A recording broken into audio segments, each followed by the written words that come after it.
Marami ang nakapansin na bukod kina MC at Lassie ay ilang araw na din na hindi napapanood sa noontime show si Jackie Gonzaga o mas kilala na si Ate Girl. Marami na nga ang nakakamiss sa Dancer TV host at nagtatanong kung bakit wala ito sa programa. Maging sa online ay marami ang nagkukomento at naghahanap dito.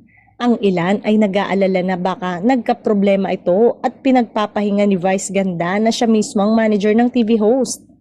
Sana daw ay pumasok na ito dahil miss na nila ang tandem nila ni Darren Espanto. Maaalalang nang dahil sa pakikipagbardagulan ni Jackie Ate Girl Gonzaga kay Vice Ganda sa It's Showtime ay nabigyan siya ng malaking break sa programa. Nagsimula ang dalaga sa pagiging backup dancer sa naturang kapamilya noontime show kung saan napapanood din siyang nag-a-assist sa mga host sa iba't ibang segment.